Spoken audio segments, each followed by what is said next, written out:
Sa edad ko, akala ko puro pagpapahinga na lang ang haharapin. Pero ang nangyari, ang aking pera sa bangko, ang aking pensyon, pati ang mga alahas ng mama ninyo. Akalain mong nais ni Jericho na kunin ang lahat.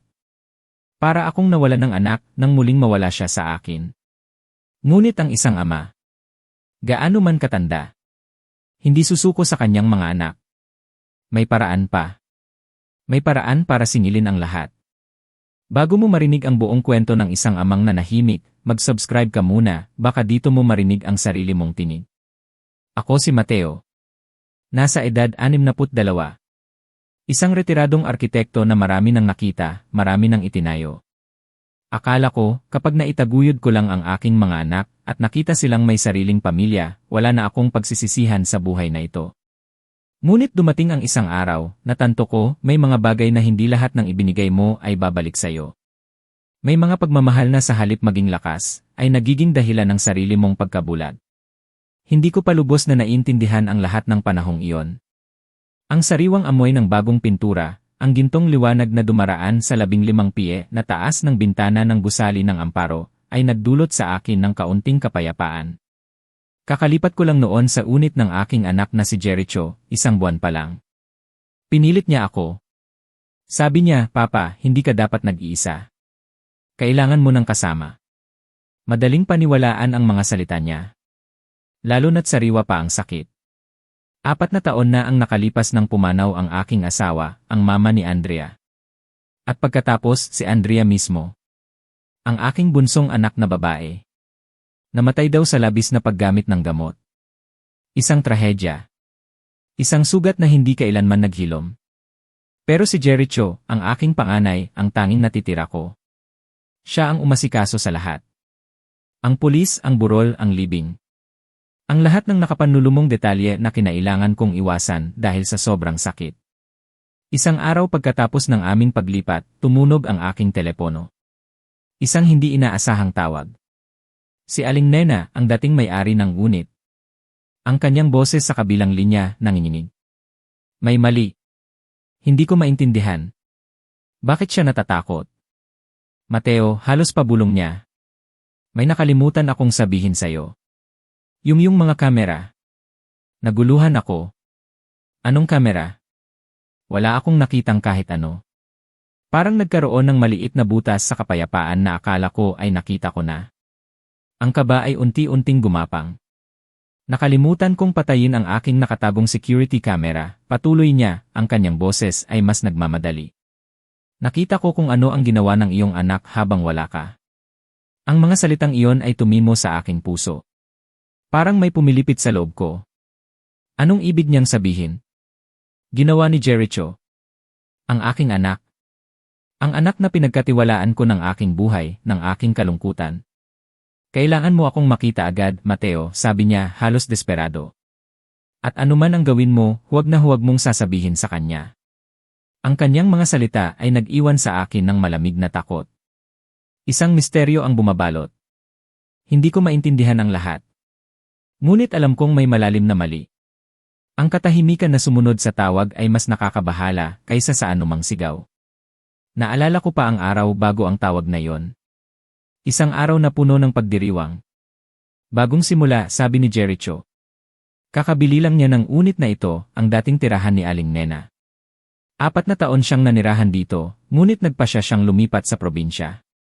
Nang bilhin ito ni Jericho at inanyayahan akong lumipat matapos pumanaw ang mama niya, inakala kong iyon ang pinakamabuting kilos na nagawa niya.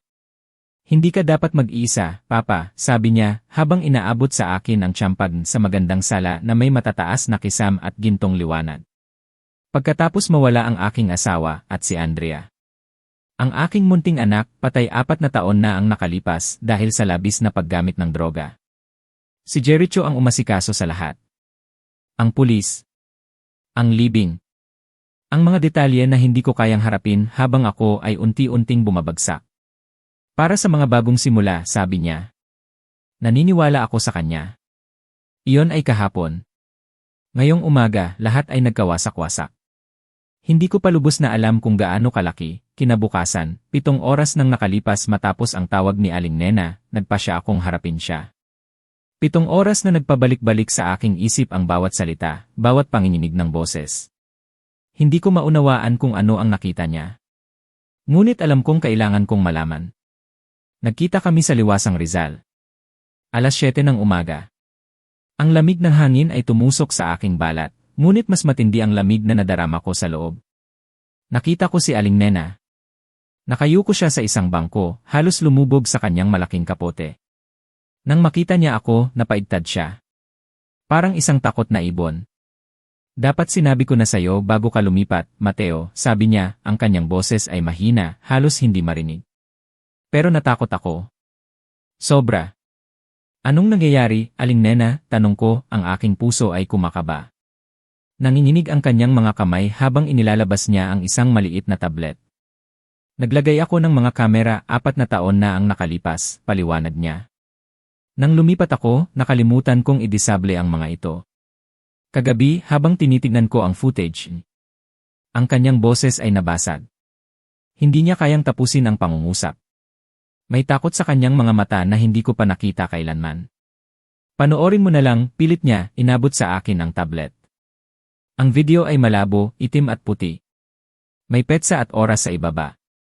Kagabi, ika-negatibo 47 ng gabi. Ang eksena ay sa isang makipot na silid. Walang bintana. May mga dingding na semento. Isang payat na bumbilya ang nagbibigay liwanag. Pumasok si Jericho. May dala siyang tray. Pagkain. May tinapay. May tubig. Inilagay niya ito sa sahig, humakbang pabalik, magkadikit ang mga braso, ang kanyang ekspresyon ay malamig. Hindi ko makita ang anumang emosyon sa kanyang mukha. Mula sa anino may gumapang. Isang tao. Payat.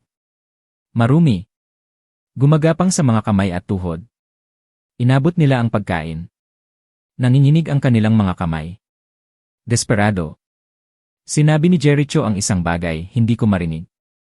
Pagkatapos ay lumabas siya. Ang pinto ay sumara, iniwan ang tao sa dilim. Ang tao ay kumakain. Mabilis. Parang hindi pa nakakakain ng matagal. Sa gitna ng pagkain, tumingala sila sa kamera. Ang aking puso ay tila huminto, alam ko ang mga matang iyon. Maitim na kayumanggi. Ang hugis ng mata ng kanyang mama. Ang peklat sa itaas ng kaliwang kilay mula noong 7 taon pa siya. Hindi ito posible, bulong ko. Ang boses ko ay halos hindi marinig. Si Andrea yan. Ang boses ni Aling Nena ay walang buhay. Buhay siya, Mateo. Buhay siya sa buong panahong ito. Ang mundo ay tila umikot. Hindi. Nagkamali ako. Inilibing namin siya. Kinilala ni Jericho ang bangkay. Nagtaksil si Jericho.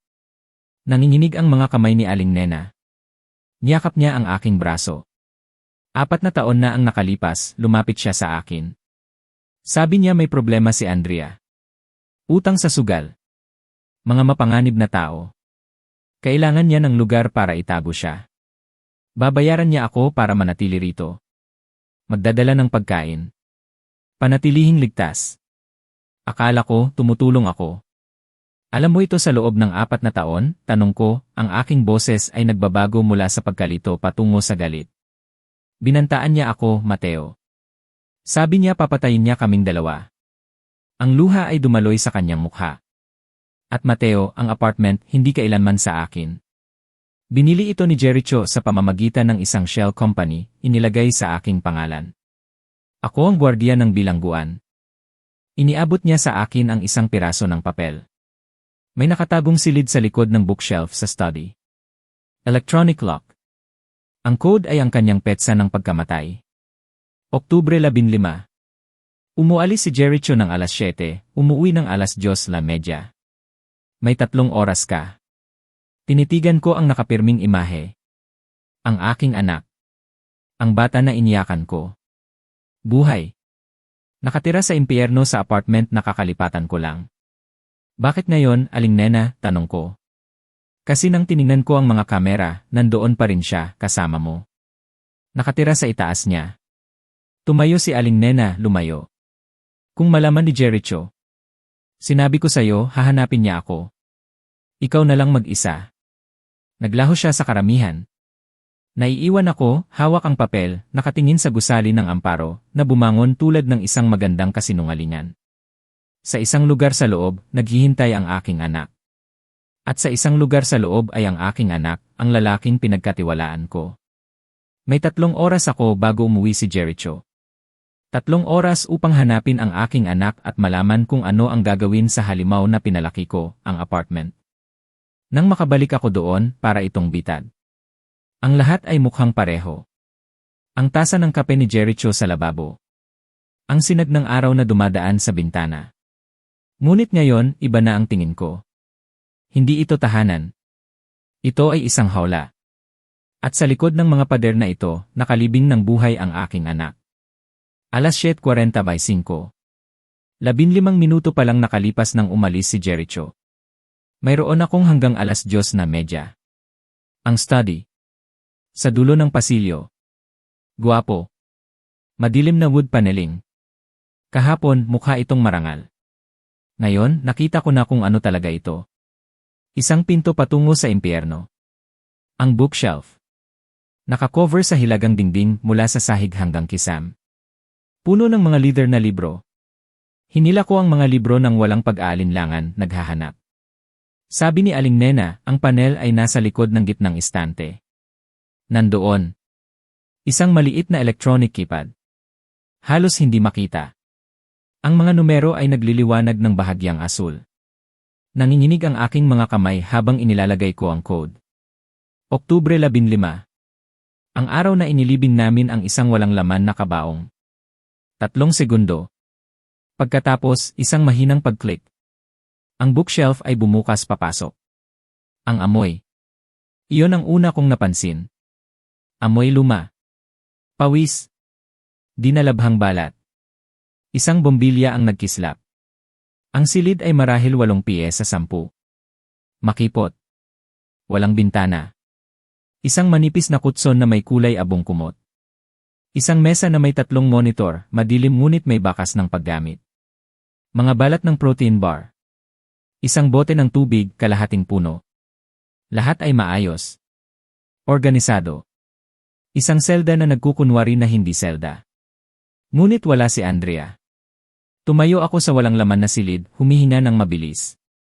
Nagsinungaling ba si Aling Nena? Inilipat ba siya ni Jericho? 3 malakas na katok. Paghinto. 3 pang katok mula sa ilalim ko. Mula sa sahig.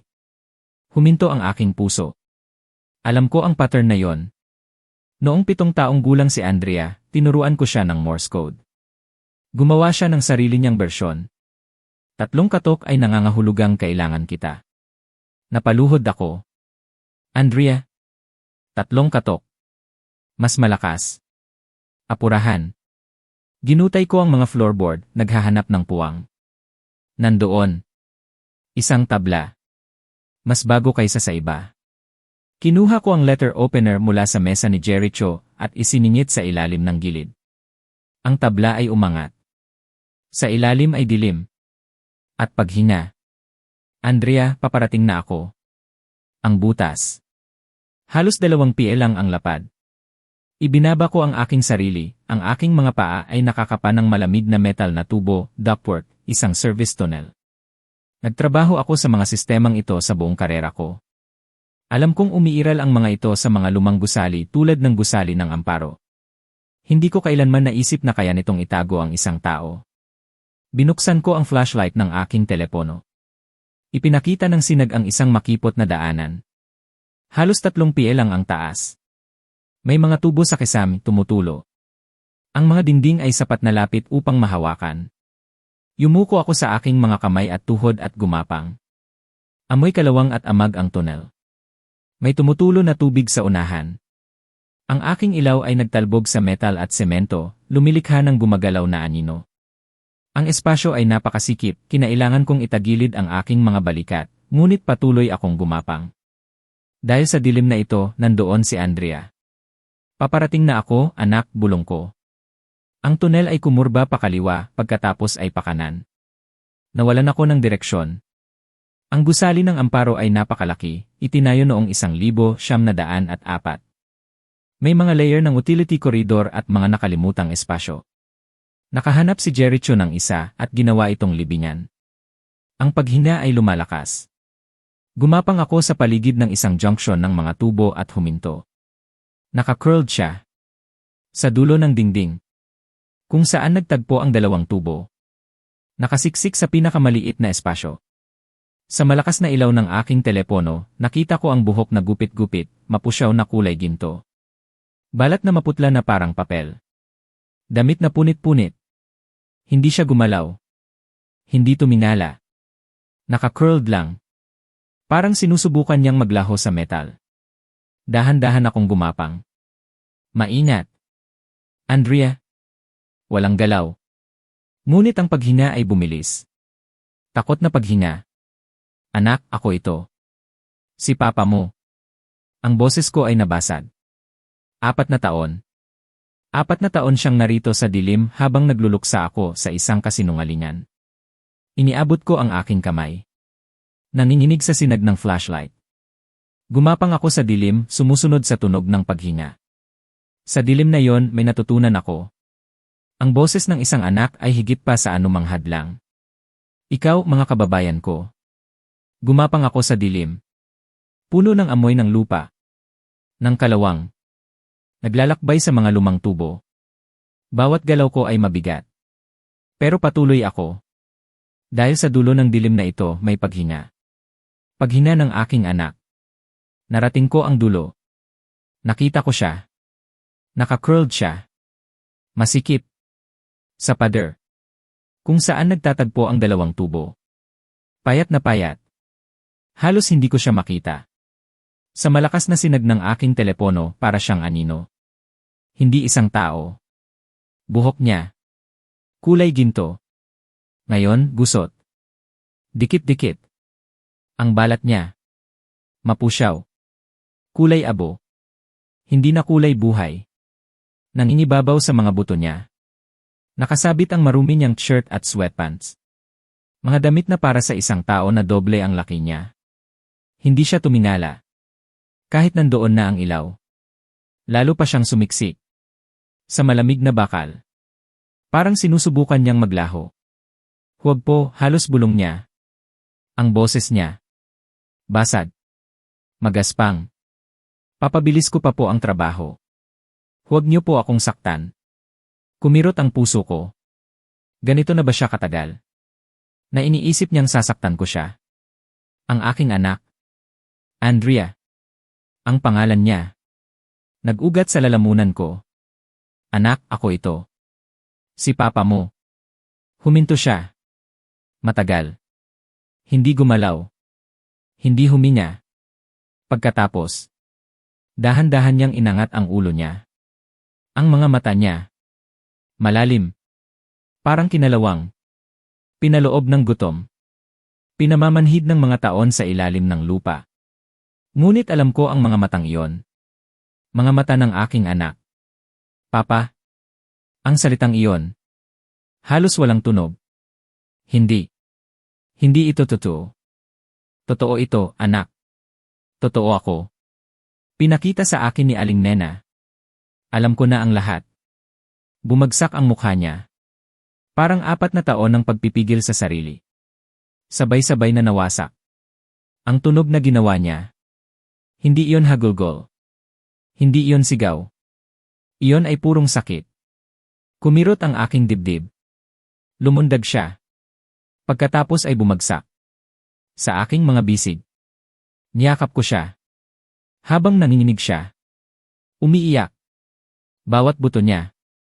Ramdam ko. Sa marumi niyang damit. Ramdam ko kung gaano siya kagaan. Gaano siya kadupil. Ito ang aking munting anak na babae. At ako. Umiinom ng champagne. Nagdiriwang ng bagong apartment. Habang siya. Unti-unting namamatay sa dilim. Patawad, bulong ko sa kanyang buhok. Hindi ko alam. Sumusumpa ako. Hindi ko alam. Sabi niya, hindi kayo maniniwala sa akin, bulong niya pabalik. May mga papeles siya. Mga report ng doktor. Lahat sinasabing hindi ako matatag. Sabi niya, kung sasabihin ko sa sinuman, iisipin nila na baliw ako. Naniniwala ako sa'yo, anak. Pinakita sa akin ni Aling Nena ang video. Umatras siya. Ang kanyang mga mata. Desperado. Kung gayon, kailangan mo nang umalis ngayon, Papa. Kung malaman niya na alam mo hindi kita iiwan. Kailangan mong gawin. Ang kanyang mga kamay. Pumisil sa aking braso. Magaan. Tulad ng mga buto ng ibon. Papa, makinig ka. Pinasama niya ang aking pagkamatay. Ginawa niyang mukhang ako mismo ang gumawa. Sobrang dosis. Sulat. Lahat. Ngunit may ebidensya siya na pinlano ko yon. Mga peking dokumento. Mga pirma. Mga email mula sa mga account na pinilit niya akong gawain. Kung pupunta ka sa pulis, sasabihin niya na ako ay isang kriminal na nagpanggap na patay para takasan ang mga utang at buwis. Baliw yan, Andrea. Pinlano niya bago pa ako mamatay, Papa. Hinila niya ako sa pagsusugal. Mga loan shark. Tapos nag-alok ng tulong. Sa oras na naintindihan ko, patay na ako sa papel. Ang pag-hack. Nakagawa siya ng daan-daang milyon. Mga bangko. Mga korporasyon. Mga pagkakakilanlan. Lahat ay itinuro sa akin. Addresses. Mga account na kontrolado niya. Hindi ko mapatunayan na hindi ako. Ang luha niya. Gumuhit ng malinaw na linya. Sa kanyang mukha. At may mga record siya na nagpapakita na alam mo. Na binayaran ka. Hindi kailanman. Alam ko. Ngunit mukha itong totoo. Kung aalis ka ngayon, pareho tayong makukulong. Siya. Malaya. Nyugyug niya ako. Kailangan mo ng ebidensya. Totoong patunay na hindi niya mabubura. Isang malakas na pagsara ng pinto. Sa itaas namin. Naging maputla si Andrea. Maaga siyang umuwi, Papa. Hindi dapat. Umalis ka, itinulak niya ako patungo sa tunnel. Hindi ko Nakaligtas ako ng 4 na taon, sigaw niya. Makakaligtas pa ako ng ilang araw. Ngunit kung malaya ka lamang, Papa. Hanapin ang patunay. Pakiusap. Mabibigat na yabag ang gumalaw sa itaas. Ang boses ni Jericho ay bumaba. Papa, nasa bahay ka ba? Tiningnan ko si Andrea sa huling pagkakataon. Umatras na siya sa anino. Kinorba ang sarili. Sa sulok na yon, nagiging invisible muli. Gumapang ako.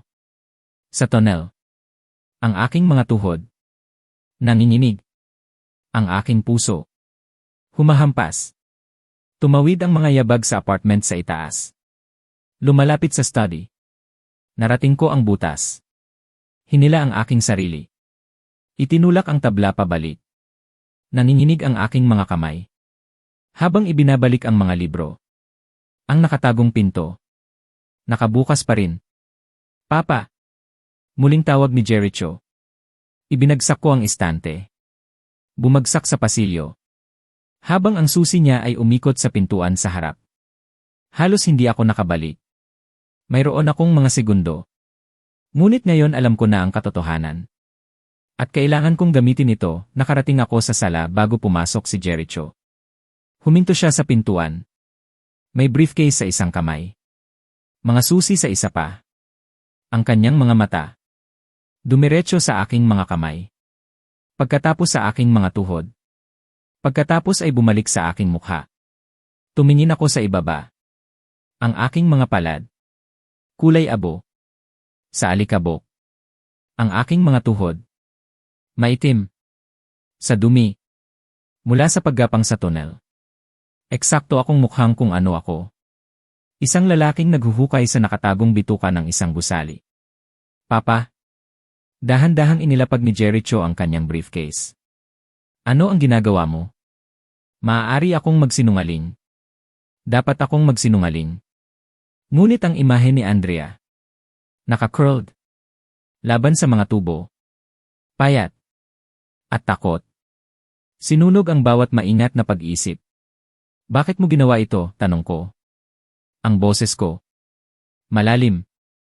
Nag-ugat sa galit. Bakit mo siya ikinulong? Naging tahimik si Jericho. Walang galaw. Sa kalahating segundo. May kumislap. Sa kanyang mukha. Hindi pagkabigla, kundi pagkilala. Parang inaasahan niya ang sandaling ito.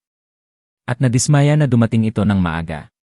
Pagkatapos, ang kanyang ekspresyon, naging pag-aalala. Napakakinis. Mukhang sanay na.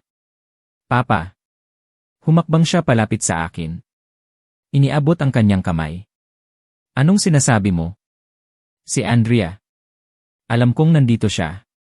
Alam ko ang ginawa mo. Papa, pakiusap, umupo ka.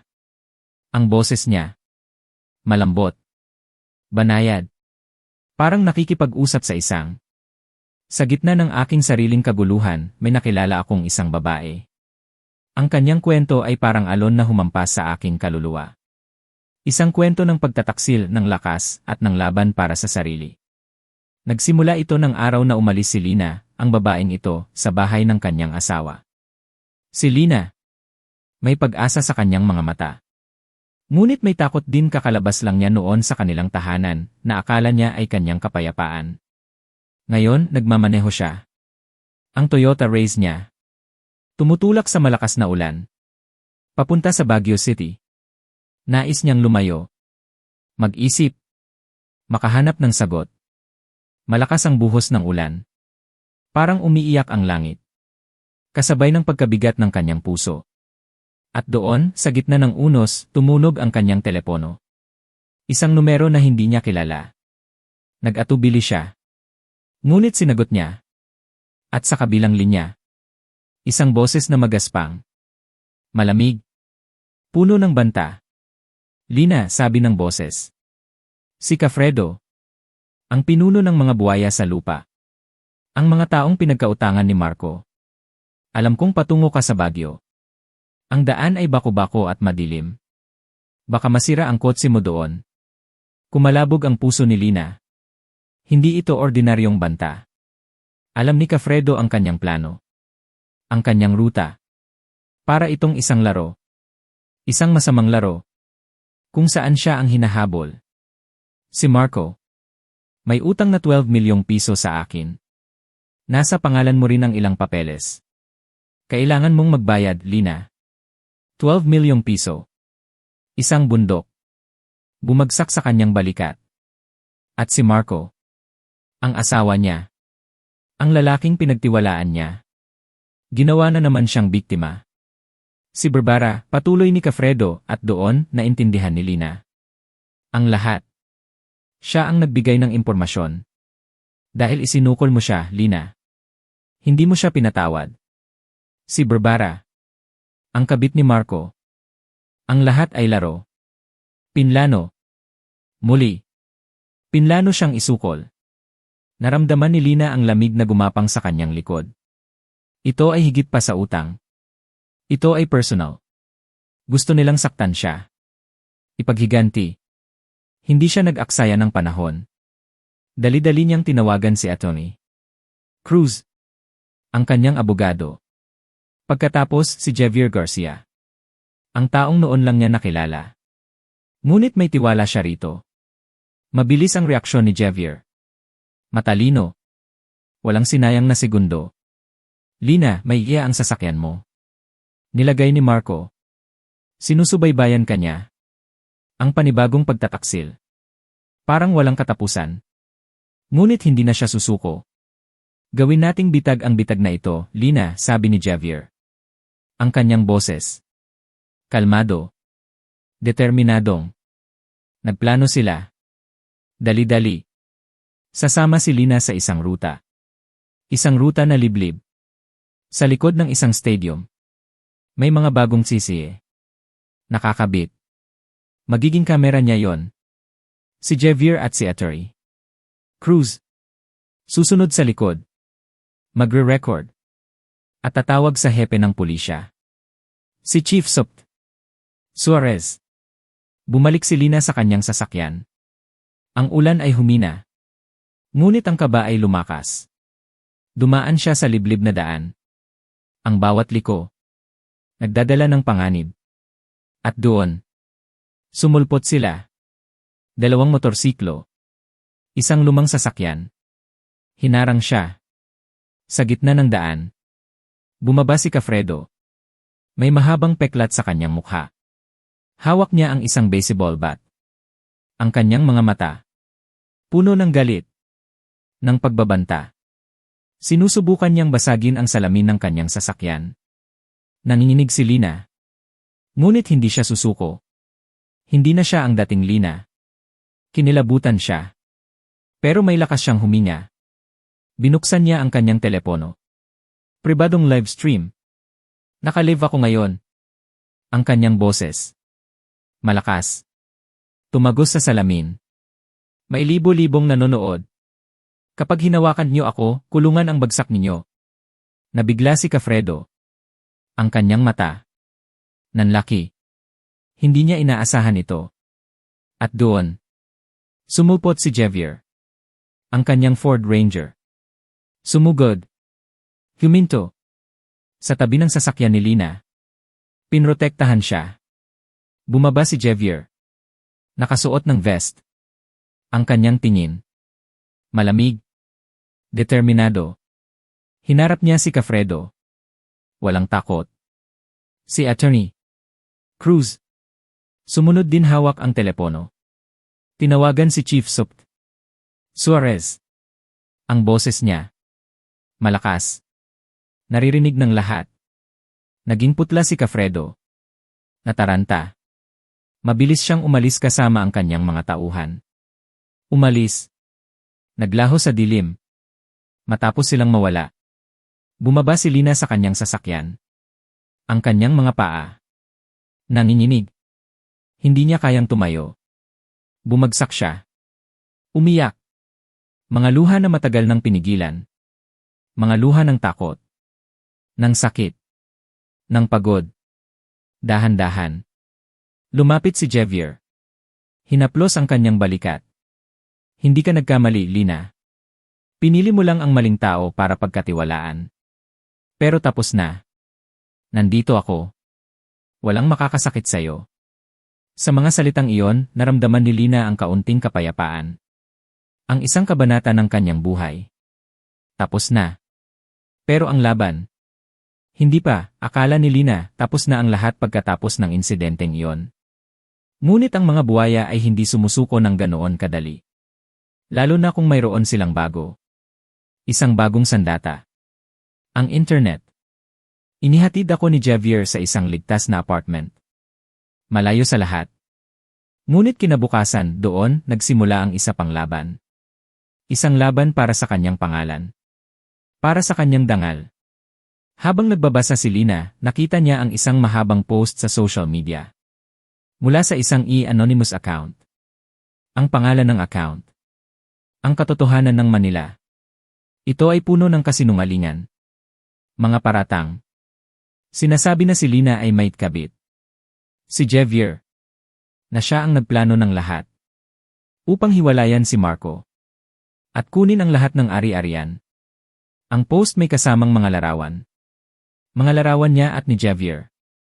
Maayos na na-edit. Ginawang intimate. Ginawang masama ang bawat kilos ng pagtulong ni Javier. Ang kanyang mukha. Mainit.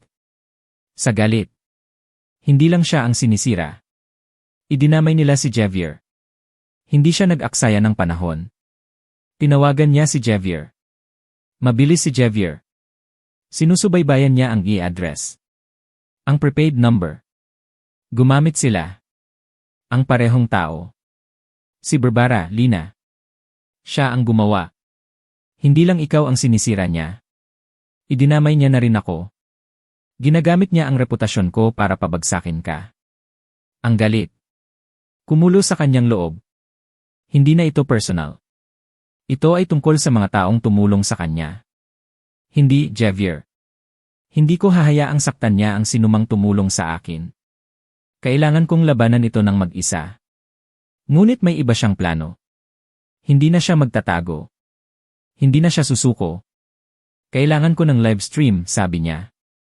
Matapang. Desidido. Dito. Sa apartment na ito. Naghanda sila. 8:00 ng gabi. Lumabas si Lina. Sa screen. Nakasuot ng simpleng damit. Pero eleganteng-elegante. Ang kanyang mukha. Maayos. Ngunit may lakas. May kapangyarihan. Nagsimula siya. Ang kanyang boses. Kalmado. Tahimik. Ako si Lina Santos. Isang babae. Isang ina. At ngayon, isang mandirigma. Pagkatapos dahan-dahan. Ibinunyag niya ang lahat. Ang video ng pagtataksil ni Marco. Sa araw ng mga puso. Ang kanyang mga sakripisyo. Bilang asawa. Bilang ina. At lalo na. Ang peking utang. Ang 12 milyong pisong. Pinirmahan daw niya. Ngunit hindi. Ipinakita niya. Ang mga dokumento. Pinalaki ni Javier sa screen. Ang peking pirma. Malinaw. Pagkatapos. Ang bank statement. Nakita ni Javier. Sa cloud data ni Marco. Na walang pakialam na protektahan. Ang pera. Ginastos ni Marco. Sa mga sugalan. Sa mga ribag sa mga mamahaling regalo. Para sa aking kuting. Ang tawag niya kay Barbara. Ang mga nanonood. Marami. Hindi niya sila makita. Ngunit ramdam niya ang kanilang presensya. Ramdam niya ang kanilang pagkagulat. Ang kanilang galit. At ngayon sabi niya. Sinasabi nila may kabit ako kay Javier. Oh. Nandyan siya. Pero hindi para sa isang date. Ipinakita niya. Ang video. Mula sa dashcam ni Javier. Ang insidente. Kay Kafredo. Ang mga buwaya. Ang pagbabanta. Siya at si Atty. Cruz ang nagligtas ng buhay ko mula sa mga mangungolekta ng utang na inupahan ng aking sariling asawa at ng kanyang kabit. Ang mga komento. Nagsabog. Ang publiko. Nagalit. Sa mga kasinungalingan. Sa pagtataksil. Tumingin siya. Direkta sa kamera. Ang kanyang mga mata. Matatalim. Tulad ng isang kutsilyo. Marco. Barbara. Alam kong nanonood kayo. Akala nyo ba? Kaya ninyong patayin ako sa pamamagitan ng mga anonymous na account. At opinyon ng publiko. Nagkakamali kayo. Hindi ako mahinang kandila sa hangin. Ako ay apoy. Kung mas hihipan niyo ako, mas lalong magliliyab ako. Ito ang aking huling babala. Huling babala. Ang mga salitang iyon. Puno ng bigat. Naipadala ko na ang lahat ng ebidensya ng peking pirma, paninirang puri, at banta sa buhay sa mga otoridad. Maghintay kayo ng subpoena ngayong gabi. Mag-enjoy kayo sa inyong huling oras ng kalayaan. Pagkatapos. Dahan-dahan. Kinuha niya ang kanyang wedding photo. Ang larawan nila ni Marco. Kinubli niya yon. Sa harap ng kamera. Tapos na ang kasal, sabi niya. Ang kanyang boses. Malakas. Determinado. Magkita tayo sa korte. Mga mahal kong kaibigan, kung QSNHNLay, tulungan niyo po ako sa pag-comment ng numerong 1 sa ibaba, para malaman kong mayroon pa ring mga kasama akong naglalakbay sa buong paglalakbay na ito. Ang inyong pagmamahal at suporta ay ang pinakamalaking inspirasyon para maibahagi ko ang huling bahagi ng aking kwento. Maraming salamat sa inyong pagtangkilik, ang mga salita ni Lina. Ang kanyang tapang. Ang kanyang pagtindig. Nagdulot ng malakas na lindol. Sa mundo ni Marco at Barbara. Sa isang maruming bahay tuluyan. Sa sta. Mesa. Pinanood nila ang live stream ni Lina. Ang kanilang mga mukha. Puno ng takot. Ng galit. Ang mga kasinungalingan nila. Nabunyag. Lahat. Kasalanan mo ito, sigaw ni Marco kay Barbara. Ang kanyang mga mata. Puno ng ligalig. Ikaw ang nagbigay ng ideya. Sa mga peking pirma. Ako? Ikaw ang walang pera. Ikaw ang nangutang, sigaw ni Barbara pabalik. Nagsimula silang mag-away. Nagtulakan. Nagsigawan. Ang galit ni Marco. Nag-alab. Sinuntok niya si Barbara. Sa ulo. Dumugo. Sa labas. Naririnig nila. Mga yabag. Mabibigat. Boses ni Kafredo. Gumagaspang. Puno ng banta. Nandito na ang mga buwaya. Natulala sila. Sa takot. Tumakbo si Marco. Sa bintana. Sa ikatlong palapag. Sinubukan niyang tumalon. Pagkatapos si Barbara. Sumunod. Ngunit ang takot. Ang pagmamadali. Nagdulot ng kapahamakan. Nadulas sila. Nahulog. Sa isang sirangyero. Sa ibaba. Ang ingay. Malakas. Nakarating sila sa Bato-Bato Hospital. Parehong puno ng sugat. Ang kanilang mga katawan. Basag. Ang kanilang mga kaluluwa. Mas basag pa. Hindi nagtagal. Dumating ang pulis. Bitbit ang warrant of arrest. Para kay Marco Reyes. Sa mga kasong pandaraya. Pagpepeke ng dokumento. Paglustay. Si Barbara Soriano. Nahaharap sa kasong pakikisabwat. Paninirang puri. Paninira ng reputasyon. Dumating si Lina. Sa ospital. Kasama si Atty. Cruz. Tumingin siya. Sa bintana ng silid. Nakita niya si Marco at Barbara. Nakahiga. Puno ng benda. Ang kanyang puso. Tahimik. Walang galit. Walang paghihiganti. Isang kakaibang kapayapaan. Hindi na kailangan, sabi niya kay Atty. Cruz. Sinabi ko na ang lahat ng gusto kong sabihin sa live broadcast. Ngayon, sila ay akusado lamang sa isang proseso kung saan ako ang nagsasakdal. Wala akong ugali na makipag-usap sa mga kriminal. Lumipas ang 3 buwan.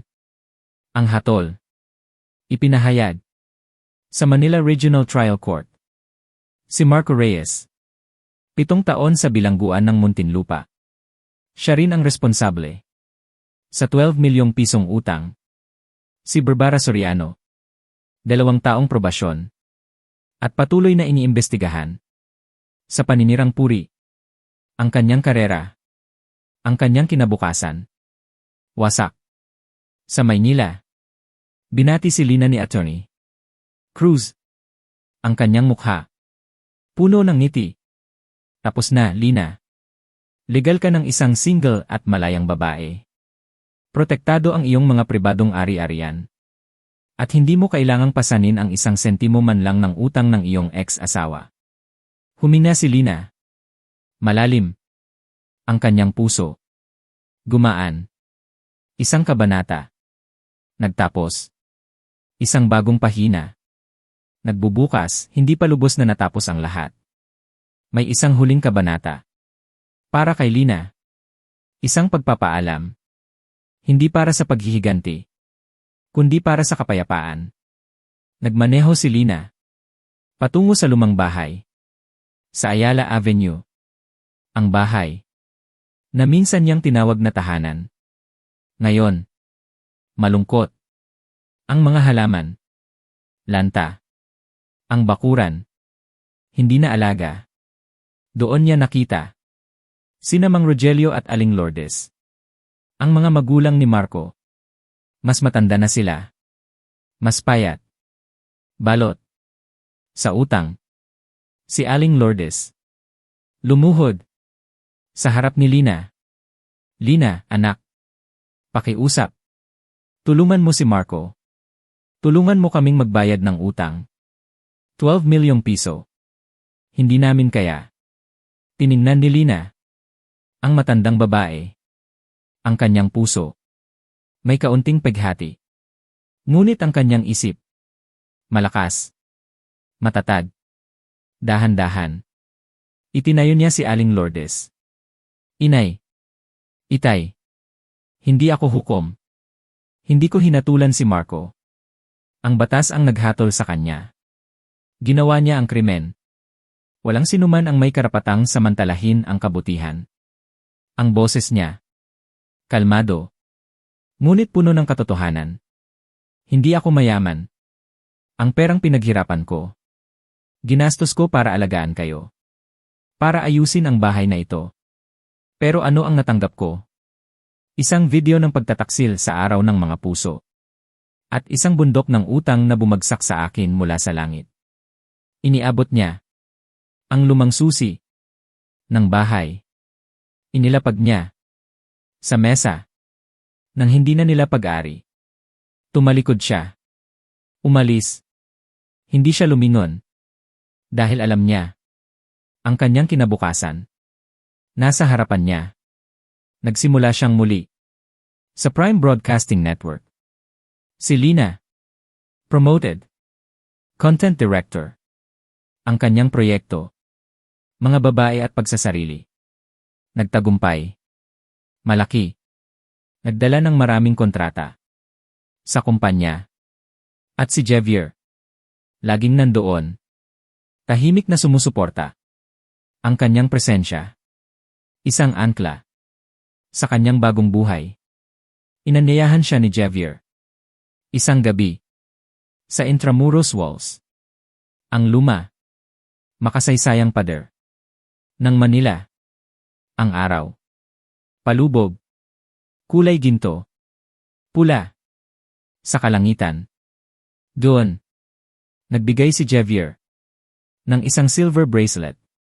May hugis apoy. Hindi ko minahal ang nakaraan mo. Mahal ko ang taong ikaw ngayon. Ang paraan ng pagbangon mo matapos kang bumagsak. Ang paraan ng pagprotekta mo sa sarili mo. At mahal ko maging ang sakit na pinasan mo. Ang mga peklat. Hindi nagpapangit sa'yo. Pinapatunayan nito na lumaban ka at nabuhay. Tumingin si Lina sa mga mata ni Javier. Ang kanyang puso, puno ng init. Isang ngiti. Sumupot sa kanyang mga labi. Parang bukang liwayway. Hindi ko kailangan na maging payong ka. Gusto kong hawakan ang sarili kong payong. Pero tinatanggap ko na maglakad ka sa tabi ko. Sa ilalim ng parehong langit. Yumakap sila. Sa ilalim ng mga bituin ng Maynila. Isang bagong simula. Nag-aapoy. Sa kanyang puso, isang taon ang lumipas. Si Lina Santos. Hindi na lang siya isang babaeng nagdusa. Siya ay naging simbolo. Isang inspirasyon ng mga babae ng taon. Sa seremonya ng paggawad, nakasuot si Lina ng isang pulang bestida. Nagliliwanag. Habang lumalabas sa entablado, nakaupo si Javier Garcia. Sa mga upuan sa ibaba. Hawak niya ang apo ng kapatid ni Lina. Nakangiti. Puno ng pagmamalaki. Nagsimula si Lina sa kanyang talumpati. Ang kanyang boses. Malakas. Puno ng damdamin. Bago ako tumayo rito, sabi niya. Ako ay isang nabigong asawa. Ako ay pinagtaksilan sa araw ng mga puso. Ako ay inihiya. Ako ay ginipit. Akala ko ay tapos na ang buhay ko. Nagpahinga siya. Tumingin sa mga tao. Ang kanyang mga mata. Puno ng lakas. Ng karunungan. Ngunit sa bawat pagbagsak may pagbangon. At sa bawat pagsubok may aral. Para sa ating mga magulang, inay, itay, tandaan nyo, ang pagmamahal na bulag ay hindi nagliligtas, ito ay nagpapahamak. Ang tunay na pagmamahal ay nagbibigay ng katotohanan at respeto, hindi kontrol o pagtatanggol sa mali. Ang pamilya ay itinayo sa pag-unawa at paggalang. Ang kanyang mga salita. Nagdulot ng katahimikan. Ng pagmumuni-muni. Para sa ating mga anak, tandaan nyo, ang pasasalamat at pananagutan ay ang pundasyon ng ating pagkatao. Huwag nating gawing bigay lamang ang pagmamahal ng ating mga magulang. Ang pagiging makasarili ay isang salot na sumisira sa pinakamaganda. Ang tunay na paglago ay nasa pag-unawa na walang sinuman ang may karapatang samantalahin ang kabutihan ng iba. Tumingin siya. Direkta sa mga mata. Ng bawat isa. Sa mundong ito, mayroong manipis na linya sa pagitan ng katarungan at paghihiganti, sa pagitan ng pananahimik at pagkilos. Ang kabutihan ay may halaga lamang kung ito ay ilalagay sa tamang lugar. Minsan, ang matalinong paghihiganti ay isang forma ng pagpapamulat sa moralidad, hindi para saktan, kundi para gisingin ang katotohanan. Huwag kayong matakot sirain ang bulok, dahil kung hindi nyo bibitawan ang nakasasakit, paano ninyo yayakapin ang darating na kabutihan? Isang ngiti. Sumilay. Sa kanyang mga labi. Ang kaligayahan ay hindi isang patutunguhan, ito ay isang pananaw sa buhay. Mabuhay kayo bilang isang namumukadkad na bulaklak para sa inyong sarili, at hindi para lang palamutyan ang buhay ng iba. Ang buong silid. Nagsabog sa palakpakan. Malakas. Matagal. Tumindig ang mga tao. Binati siya. Tumingin si Lina. Kay Javier. Ngumiti si Javier. Itinaas ang kanyang hinlalaki. Ang kanyang mga mata. Puno ng pagmamahal. Ngumiti si Lina. Isang tunay na ngiti. Ang kanyang puso. Puno ng kapayapaan. Ng kagalakan. Sa labas. Ang araw. Sumisikat. Sa Manila. Maliwanag. Nagniningning. Higit kailanman. Ang kanyang buhay. Ngayon. Nagsisimula na talaga. Ang kwento ni Lina nagtatapos dito. Ano ang palagay mo sa mga desisyon ni Lina? May iba ka pa bang gagawin kung ikaw ang nasa kalagayan niya? Ibahagi ang iyong mga saloobin sa comment section, binabasa ko ang bawat isa. Kung ang kwentong ito ay nagpakaisip o nagpadama sa iyo ng isang bagay, huwag kalimutang mag-iwan ng like, ibahagi sa taong pinaniniwalaan mong mararamdaman din ang mensahe, at mag-subscribe sa channel ng Tahimik na Ama para hindi mo makaligtaan ang mga susunod na misteryo.